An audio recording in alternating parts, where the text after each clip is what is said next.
We've made progress. Last night we did have about a 70-acre spot that pushed out towards 32 that we were able to contain and get around today and continue trying to push up from Helltown towards Nimshu and into Magalia.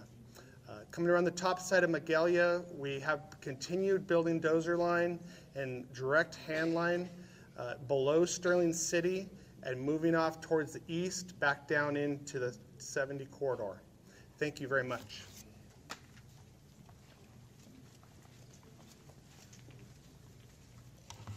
Good evening. My name is Aviva Braun. I'm a meteorologist with the National Weather Service based out of Cheyenne, Wyoming.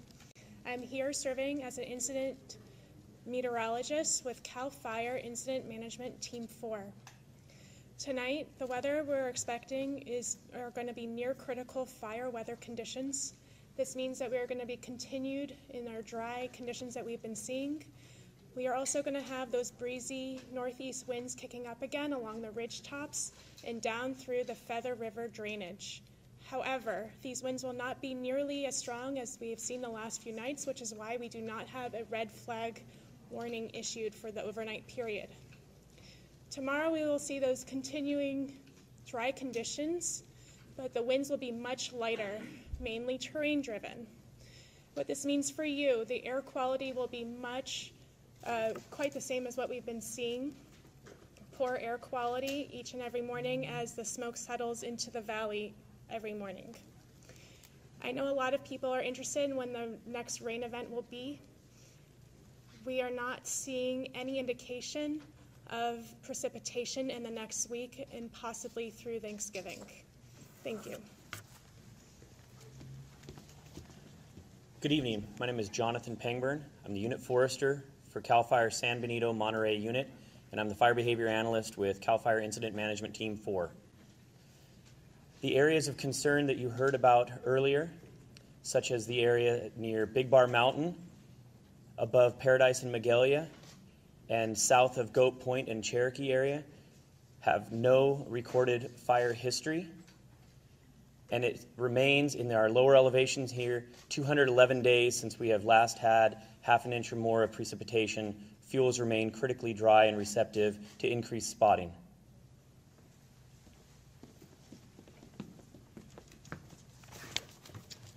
Good evening. My name is Nick Wallingford. I'm a fire captain with CAL FIRE, and I'm the lead for the damage inspection for the camp incident. On behalf of CAL FIRE Incident Management Team 4 and the damage inspection team in cooperation with the town of Paradise and Butte County, I'd like to announce that we're going to be releasing a public website that will be displaying the current progress of our damage inspection within the Camp Fire area. This website is going to display all structures that are damaged, destroyed, and then residential and commercial structures that were not damaged by the fire. Access to this website is going to be provided in a URL and will be accessible through any of the department's social media sites right now. This website, we want to remind everybody, it's just our most current data. This data is subject to change. It's a work in progress, and there's a significant amount of work to do, and there are a significant amount of areas that our damage inspection teams have still not entered. Some of the basic functionality of the website, it will be an interactive web viewer. People will be able to write in an address, and it will take them to that specific location. And writing in an address won't take them to the status or the level of destruction within that area. It'll just show a visual area with icons on it. Each of those icons can be selected, and within that icon, it'll show basic information regarding the structure type and the damage or destroyed level. Again, I want to remind everybody that the URL of the website is going to be accessible through our social media accounts. Thank you.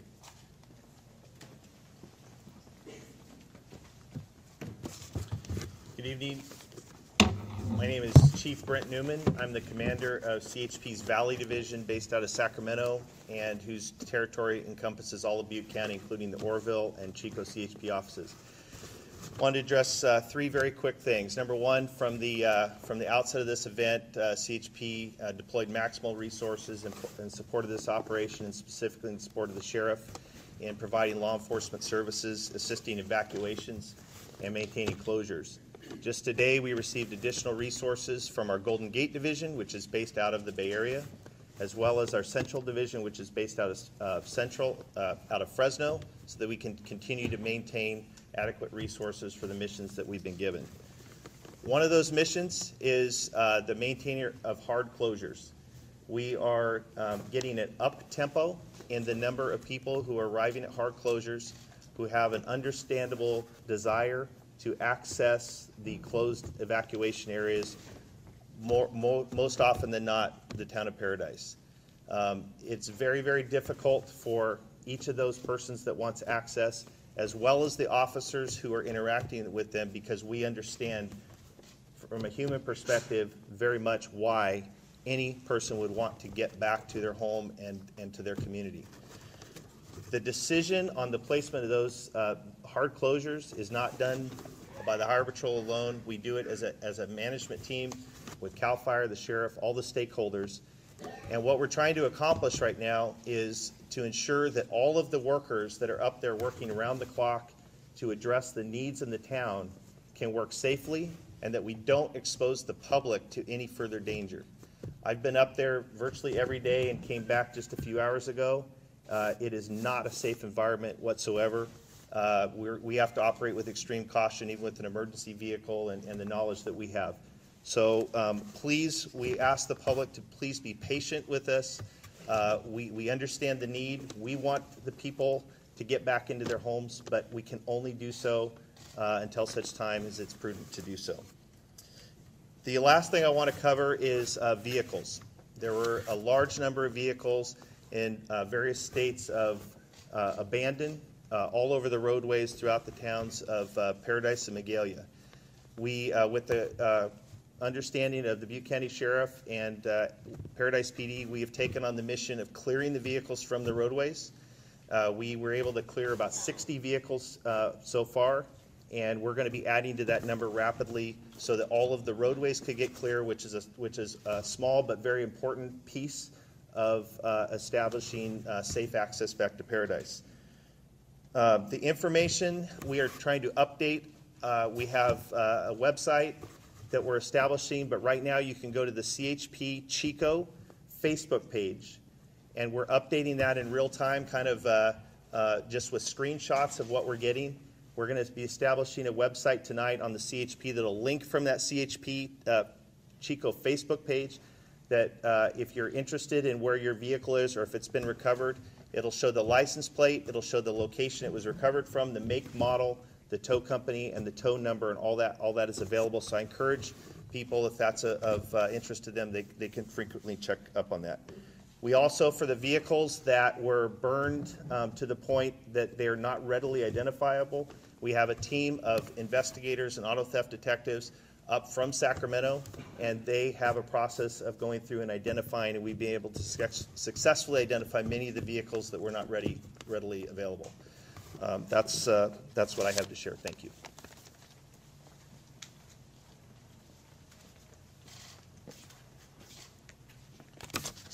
Good evening, everybody. My name is Corey Honey, and I am the sheriff and coroner for the County of Butte. I'll begin my comments as I have done every night since this event began. This is the most current information that I have. Please keep in mind that this is a dynamic situation. This information is subject to change as we gather more information or more facts. I want to first begin to talk with you about the evacuation orders that are in place. You've heard what those were from my colleagues who preceded me, but I want to reiterate, as of this briefing, no new evacuation warnings or orders have been issued today. Now, as I've said over and over again, this could change because this is a dynamic situation. We're watching the fire closely with our colleagues in the CAL FIRE. I want you to keep that in mind, and that's why I continually say over and over and over again, you have to be vigilant, you have to be prepared. I know last night there was a lot of rumor and speculation going around on social media about buses being parked at the Las Plumas High School. And I just want to address that again. I've had an opportunity to talk to the media a little bit about that, but I want to address it again. You all know from the briefing last night that there was a fire that had spotted over into the Cherokee area. And we were watching that very closely with CAL FIRE. In fact, I had deputies embedded with CAL FIRE out in the field giving us almost minute-to-minute updates. We were watching that because that's what our job is, and we care deeply about this community. And we need to have that information so we can make a decision as to whether or not to issue evacuation warnings or evacuation orders. We were watching to see which way the wind blew and which way the wind took that fire. And if there was the possibility that it took it towards a populated area, such as Oroville, we would have issued the appropriate evacuation warning or the evacuation order. But as the citizens of Oroville know, I've been here before. We've learned a lot of lessons. And so what we do, in addition to watching what's going on, getting prepared, just like we ask you to do, we may stage resources in an area so that if, in the event, there is a need to issue an order because the situation changed rapidly, we're in the best possible position to facilitate that evacuation. That's what you expect of us. That's what we want to do. And whenever we possibly can, we want to give our people as much notice as possible. So please understand that those efforts to stage resources in areas doesn't mean that you're not getting the information that you need, doesn't mean that we're not issuing warnings when we should. The fact of the matter is we're doing the job that you want us to be doing, and I'd ask you to not pay attention to rumors on the social media, but instead pay attention to us, and if an evacuation warning goes out, then follow that, or an evacuation order goes out, pay heed to that.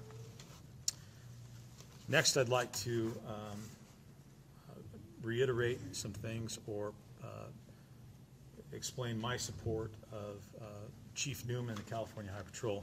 Before I do that, I want to thank the California High Patrol. Of course, I'm thankful for all of our partners, but the fact that they're up here manning these control points is a good thing. It's helping us a lot, and the fact that they've taken on the job of dealing with the cars is a huge burden taken off of our shoulders, and we appreciate that.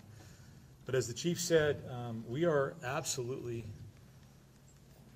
aware of how hard it is on everybody. As the days go by, we certainly understand the pressure and the desire to get people back into their homes, and we understand people wanting to do that. Again, I've been through this before, and I understand. But we don't make these decisions lightly, and we have to make sure that when we allow people back into an area, it's safe for them to go.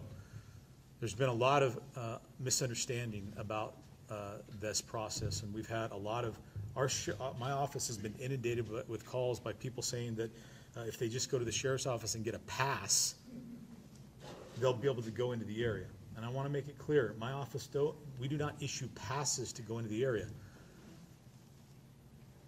If on a case-by-case basis there is some emergent need for someone to enter into the area, then we'll consider that, and my partners at the CHP will consider that, but you're not allowed to go there unescorted. You would have to be going in escorted, and that's not a pass that is being issued by us. You would have to have a law enforcement officer escort you in. And you have to understand also that we don't have an infinite number of resources, and so we really have to be careful about how we utilize those resources. The last piece of that, I realize you're frustrated. I'm frustrated too. I realize that we're all getting tired. I'm getting tired too. But if you go there and you encounter this situation and ultimately you're not able to secure an escort, please don't take it out on the highway patrol officer who is doing his or her job. They're trying to keep you safe. And likewise, please don't call my dispatchers and cuss at them and berate them and yell at them. I know you're having a tough time. I respect that. My heart goes out to you. But I want you to understand that we, to varying degrees, are all living this too. And I have dispatchers who've lost their homes as well. they know what you're feeling because they're in the same boat, and they're trying to do a job too.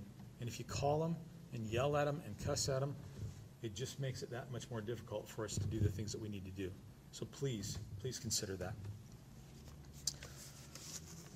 I also want to announce that due to this ongoing emergency situation involving the campfire, the main lobby for the Butte County Sheriff's Office, located at 5 Gillick Way, will be closed to the public tomorrow, Tuesday, and Wednesday. We have staff still dedicated to the campfire, and it's appropriate to do that. However, just because our lobby is closed doesn't mean that we're closed down. The Butte County Sheriff's Office will obviously remain open for business in terms of the necessity to respond or handle to emergency calls or matters.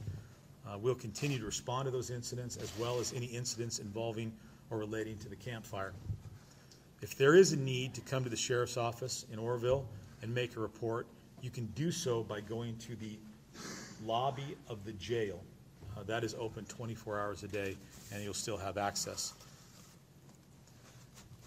I want to talk a little bit now about suspicious incidents and looting within those areas where the evacuations have been ordered.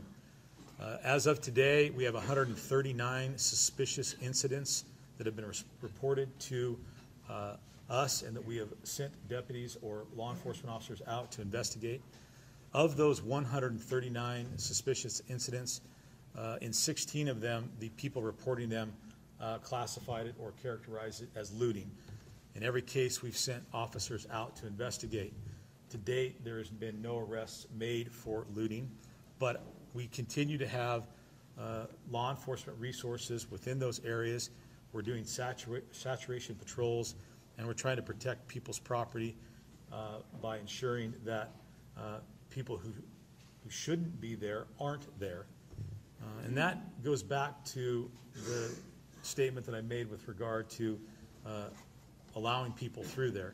The more people we allow through there, and certainly if we allow people through there unescorted, then we increase the risk of looting. And it makes the job of keeping that area safe much more difficult. So that's why we are working in conjunction with California Highway Patrol to only allow access where absolutely necessary, escorted, and in a safe manner. As soon as we can get you in there, we will. As I told you last night, we established a call center for missing persons cases. We have 3 phone numbers that we have listed. Those are 530-538-6570, 530-538-7544, 530-538-7671. And we've asked that if you've exhausted all of your efforts to locate a friend or family, that you can't find them using what resources you have, please make a call to those numbers and make the report. If you've previously called to report a missing, you can call one of those numbers and request an update. And if you have called and made a report, please, and then subsequently located your friend or family member, please call back and let us know so that we can devote resources to other cases. We're still fine-tuning the process. There's 3 lines, and there have been times when the voicemails have been filled. We're working to correct that problem, and as I've told you in the past, every day we try to get a little better and better. So as we stand here today, we've received 1,514 calls requesting welfare checks or attempt to contact people who are unaccounted for. We've been able to confirm the safety or resolve the fact that those persons were thought to be unaccounted for with 231 cases. So we have essentially been able to locate 231 people to date, which is up from 107 last night. You can see our detectives and deputies are out there doing a lot of work. I don't have an update for you tonight on the number of missing persons cases, and that is due to the fact that our new process with an increased call volume didn't allow my staff to go through all the data and provide that information to me. We'll do that when we get it. I told you last night that we have now 13 coroner search recovery teams from law enforcement agencies located throughout California in the Paradise, Magalia, Concow area, as well as all of the other areas affected by the fire, looking for human remains. I also told you that we had 3 anthropology search teams, and they were out working today. We actually are going to increase the number of resources that we're dedicating to that mission.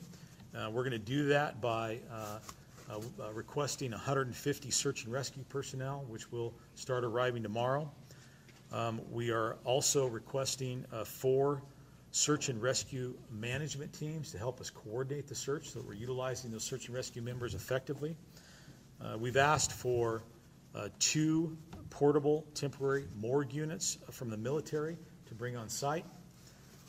We brought in, we're going to be bringing in a subject matter expert on disaster mortuary teams. Those are people who have experience with circumstances like this. We're bringing in some additional radio equipment to support that mission. And I've been receiving a lot of calls or a lot of questions about this. We're now at a point where we're going to bring in human remains detector dogs, or what often referred to as cadaver dogs. So we put a request out for that, and we'll be bringing those in. In addition to that, we're going to be bringing in a veterinarian support team to ensure that those dogs are safe and cared for. This is still a very dangerous area. We want to make sure that the dogs are safe while they're doing their work. And we are being supported by CAL FIRE. We have 12 engines assisting the recovery teams. We've talked about how there are still hot spots. We've talked about how there's still debris down. We've talked about how dangerous it is. And CAL FIRE is coming to our aid to help us go into those areas and do the mop-up necessary and the debris removal necessary so that we can begin to expedite this process. I'll have more information on this tomorrow, but we are currently working on getting a rapid DNA system up here that will help us expedite the analysis of DNA and hopefully help us expedite the identification process. Finally, and again, it is my very, very sad duty to provide you with information on the number of human remains that we have located to date. As of today, an additional 13 human remains have been recovered, which brings the total number to 42.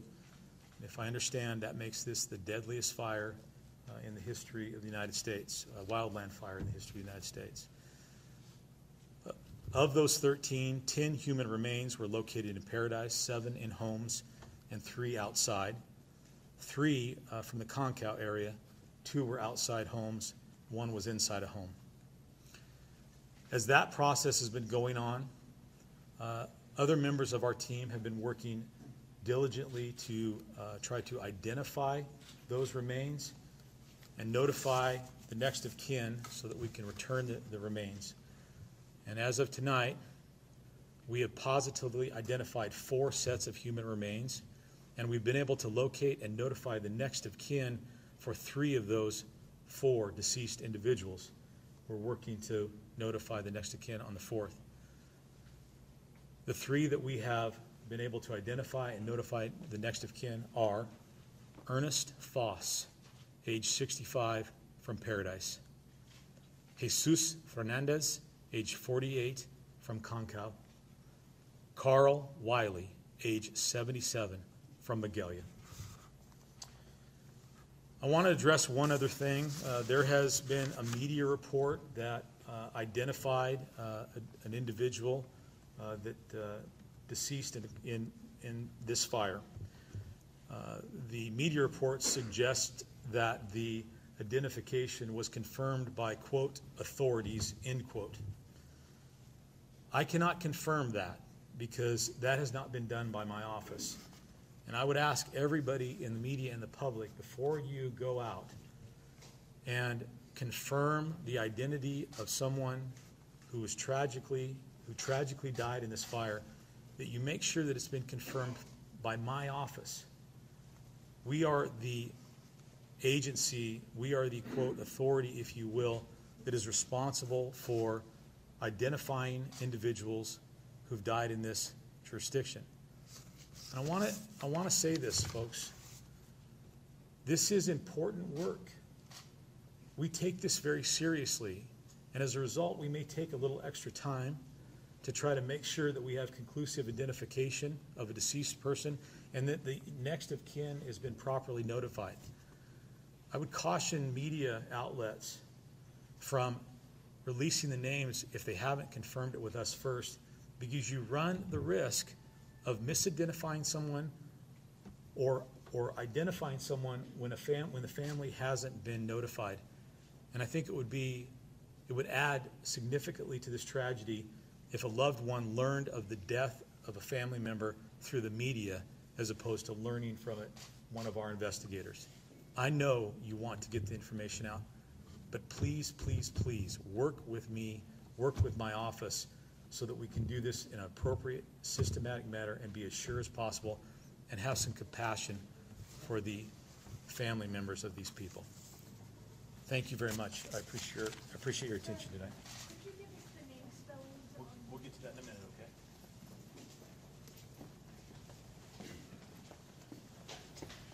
okay? Good evening. My name is Steve Griffin. I'm one of the Unified Incident Commanders. I work for the United States Forest Service.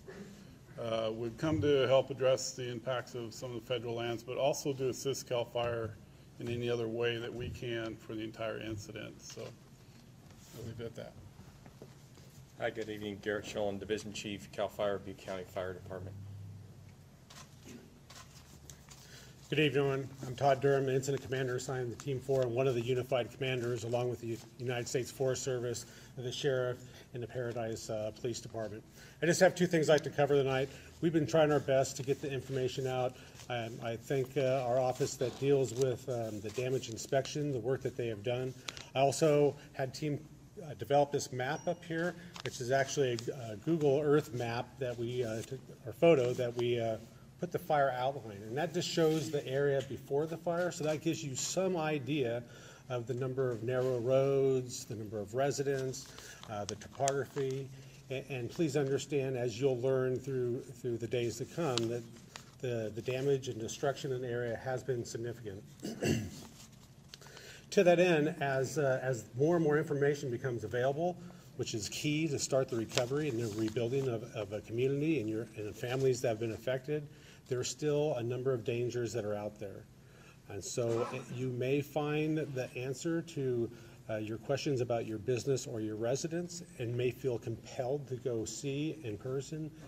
However, some of those areas are still very, very hazardous, and we still are working in those areas, cooling hotspots, minimizing other threats that may injure folks. Shifting gears a little bit, as mentioned early on, with the numbers over 5,100 firefighters assigned to this incident. I just want to read off some of the other folks that are here that you may not have heard of. Earlier I talked about specific to CAL FIRE Team 4. We serve as a force multiplier where we build capacity for the local level, become part of your community. But here are some other fire folks, at least where they're from, that also have joined in the fight. There's a number of resources, of firefighting resources from Oregon, Nevada, Arizona, New Mexico, Colorado, Wyoming, Utah, Idaho, and all the way from South Dakota. We really appreciate them coming across the country to join your community and join us in the fight for this fire and to defend your community and your lives to get things back on track as soon as we can. Thank you.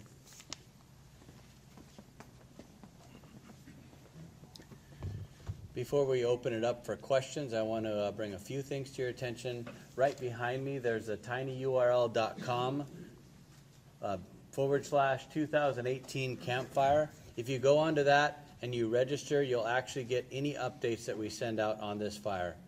I also want to draw your attention to our CAL FIRE app. If you go to the App Store, the app is free. It's called Ready for Wildfire. It's an interactive app where you can literally look at a map and look at all the active fires in the state of California.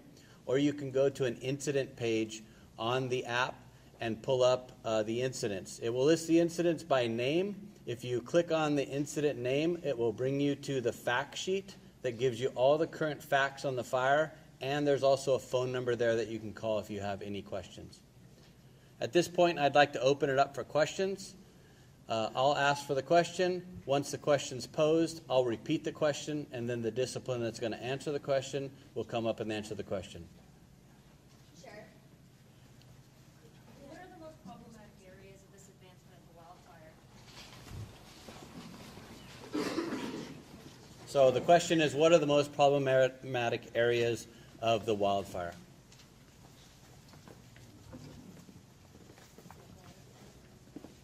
As I stated, that's a good question. As I stated in the operational update, there are three main areas that we are still actively engaged in firefighting.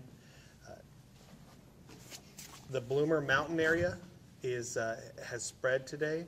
The area up near Sterling City, below, not towards Sterling City, but below Sterling City. And then the area that is on the southeast side of the Feather River that is burning, and that in the Big Bar area, those are the most active areas of the fire today. Okay, can we get name spellings for those who have been identified? Names and spellings of those that have been identified.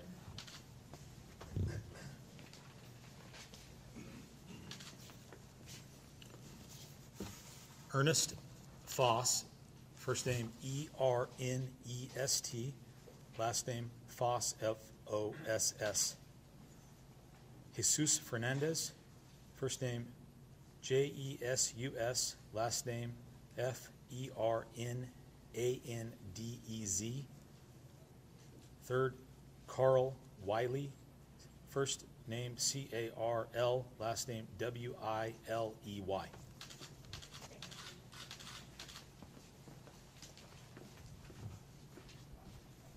Questions for CAL FIRE. I did a number crunching based on all jurisdiction fires that you guys post. And adding the acreage from this fire and the one in Southern California, not including the acreage of 14 other fires that are burning in California, it looks like we have tied or surpassed the all-time record for 2008, the worst fire year in California. We have 6 weeks to go.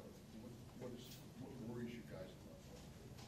So the question is, somebody's done some research and they feel that we've surpassed the all-time record, which I haven't validated, and what are our concerns at this point? Well, first of all, thank you, sir, for having an interest to look at those numbers. I might have a red hat for you. But we have definitely found, those of us, specifically to Incident Management Team 4 the last 5 years, the season of fires, which we used to call fire season, which I strongly suspect is becoming an outdated term, is year-long. And so probably one of the number one concerns that we have CAL FIRE is just the emotional and physical fatigue of firefighters and our cooperators, law enforcement agencies, going to fires where historically we would go and a team would be out 10 to 12 days. We're finding ourselves going out for a month on the firefight, a half a month assisting with the recovery, a very short period of time trying to get rest up and get our day jobs addressed, and then off to another major emergency. So from my experience, the number one concern right now as it relates to personnel is just the emotional and physical fatigue of the firefighters and the families, their families. Follow-up to that question is, given that this quote-unquote new normal appears to exist now, because you go back to 2007, 2008, those are the only other 2 years we had over 1.5 million acres burned. Do we need to change the protocol? Do we need to increase the amount of equipment? Do we need to increase the number of aircraft to make this fight a better fight, or are we just simply going to set new records year to year? Well, that's a good question, and to determine whether this is the new normal or if this is a season, it definitely has had a pattern in the last 5 to 7 years. And yes, more personnel, more equipment will be helpful, but even more importantly, it shows the importance and underscores the importance of fuel modification, ordinances, and taking a look at not just the firefighting equipment and the number of personnel, which is extremely important, but we need to look on the front end on education, field modifications, working with our cooperators up and down the state of California, and how we use our landscape.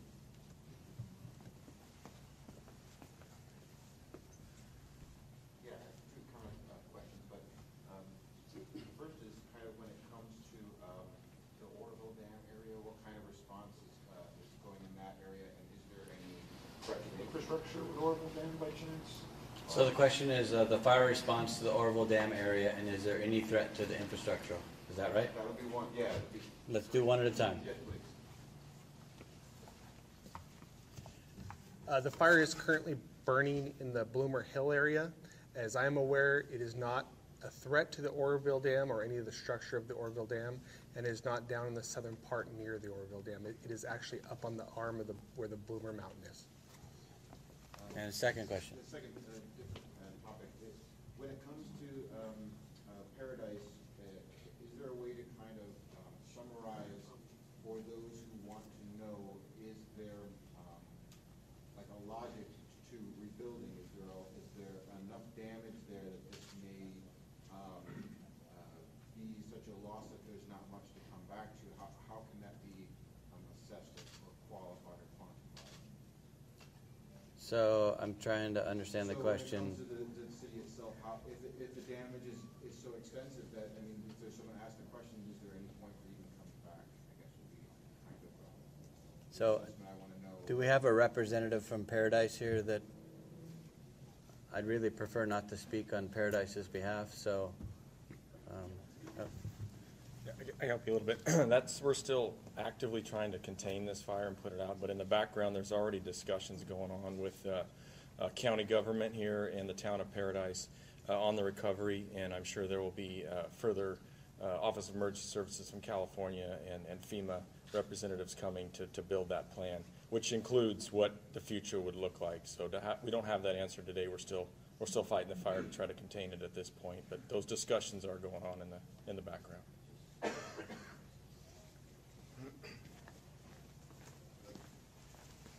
Jim Brashears, Town of Paradise Emergency Operations Center. We are, as a town, committed to rebuilding.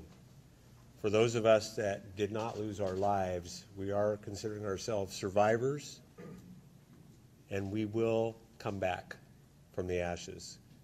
So yes, whoever asked the question, we are fully committed to building a new Paradise.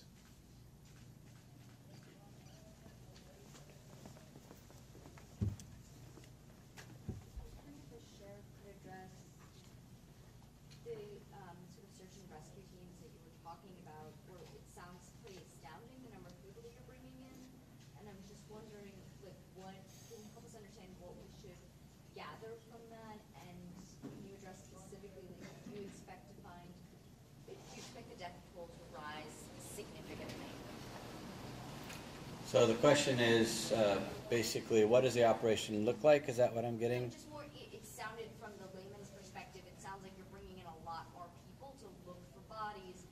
What should we draw from that? And does that mean that you expect the death toll to rise significantly? So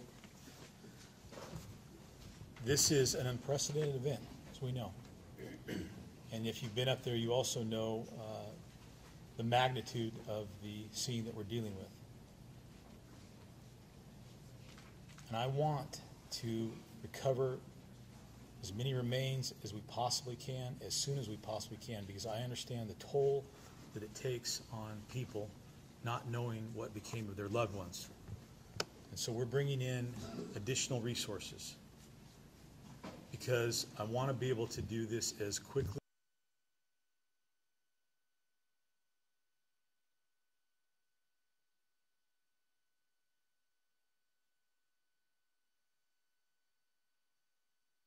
and help us get out there and search more area.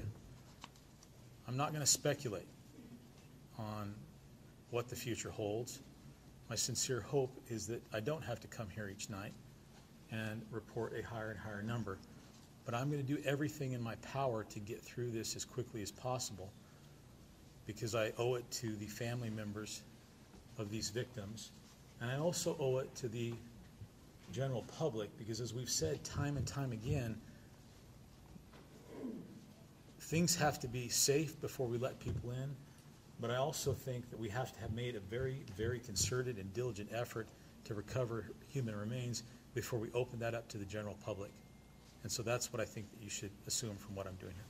Okay. Can you clarify one more time, deadliest fire in U.S. history or California history? So the number that we looked at yesterday was California. Oh, was California. Thank you. I appreciate it. Thank you for that clarifying question. We looked that up yesterday, and it was the deadliest wildland fire in California history. And if I misspoke, I apologize.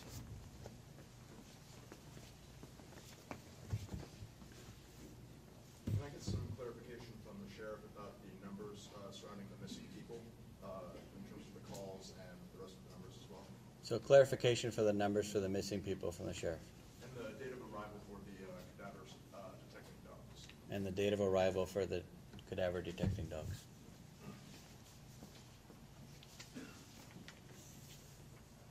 All right, so what do you want to know again?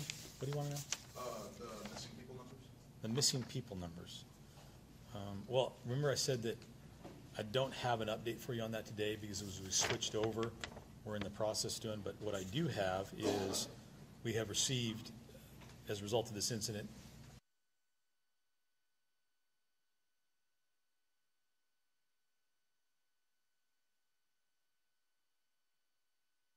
accounted for. Many of those calls are repeat calls or duplicate calls, and so we're trying to go through and ferret all of that out and get a good understanding of it, which is why I don't have an updated number for you tonight. But I think the significant number, and the one that I'm pleased about, is last night I reported to you that we had essentially accounted for or confirmed 107 of those people who were reported missing were safe. Tonight, that number is up to 231. Okay? And then the estimated date of arrival for the... So that request went out today, so those resources are going to have to get ready to go. So I don't have a specific date, but I would anticipate within the next day or two. Thank you. Is there a division or anybody leading efforts for more permanent evacuation shelters than what's currently in place? One more time. Is anybody leading efforts for more permanent evacuation shelters than what's currently in place? So the question is anybody leading any efforts for more permanent evacuation shelters than the ones that are currently in place? Good evening. My name is Casey Hatcher, and I'm the Butte County Public Information Officer for the recovery effort. We have started the recovery effort, and we recognize that so many people are displaced from their homes, and we do have shelters right now for the incident, and we will be looking not only at short-term shelter needs, but kind of the mid-term and then also long-term housing needs. So we will be looking at a variety of things, whether that's more permanent shelters or whether that's placing trailers or units on property, things like that. So there are a variety of options to consider, and we formed a housing task force to address those.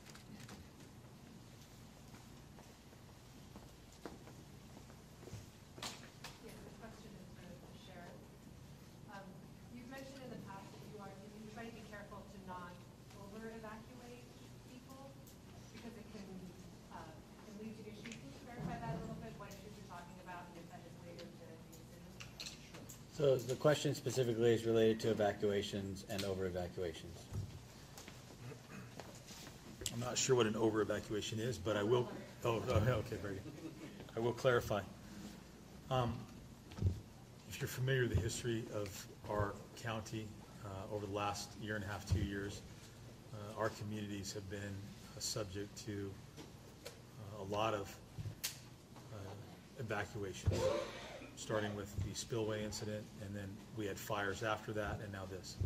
And so that takes a toll on people. On one hand, I think that it's very, very hard, very, very difficult when you are told to evacuate. On the other hand, as you do it, I guess you get a better understanding of it, And so what we try to do is we try to make sure that when we order an evacuation, and actually what we try to do is give an evacuation warning ahead of the order so that people can get ready and prepare and then go. And when we do that, we want to make sure that we're as accurate as possible. And if we issue an order, we want to make sure that it affects the people who are in threat, but not necessarily those people who aren't in threat or are not the same threat. And the reason that that's important to do is because I understand the impact that it has on people's lives when you do that. And I don't want to ever get into a situation where people begin to stop paying attention to us because they felt like we are ordering evacuations for no cause or very little cause.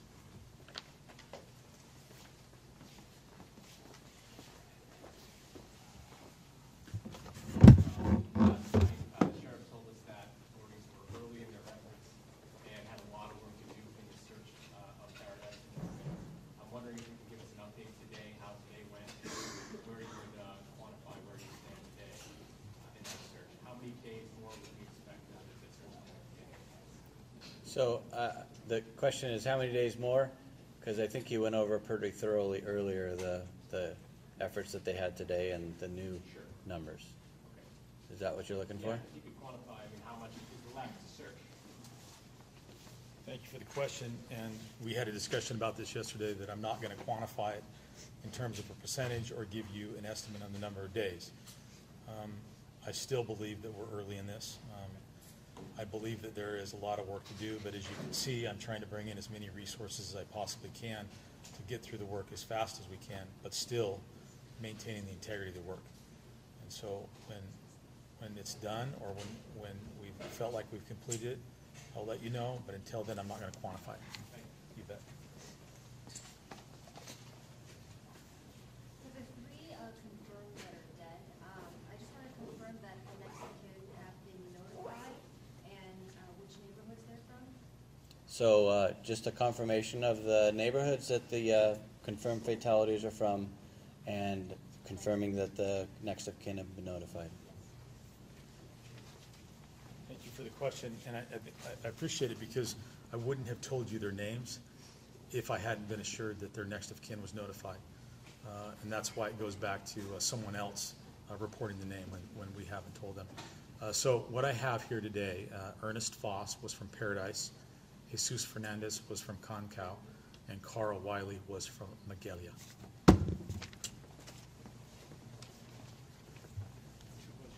Are children among the missing or believed to be among the victims? And second, how do you determine which homes to search? One at a time. So the first question is, do we believe if children are among the missing or dead? So as I sit here today, I don't have the information as to whether or not children are among the missing. They report to me the numbers. You can see that we're having a high volume of calls, and so that we're going through that. I try to be cognizant of the time that my staff spends giving me information to talk with you, because I don't want to spend too much time doing that, taking away from the important work they're doing. And so I try to get as much information as I can reasonably to give you, so I don't have that. What was your second one? How do you determine which homes to search? Thank you. Is it based on the most information for the missing? Or? So first off, we follow leads. And so if we have some information from somebody that human remains were seen in the area, perhaps one of the law enforcement officers working in the area, one of the firefighters, or other folks who have a legitimate right to be there, suggest or tell us that they believe there's human remains, we're obviously going to go to that location. If we have information from people who've reported an individual missing and said that they know that the individual didn't leave their home, they said they weren't going to, that's a good indication that we should start there, especially if we find a vehicle there or something like that.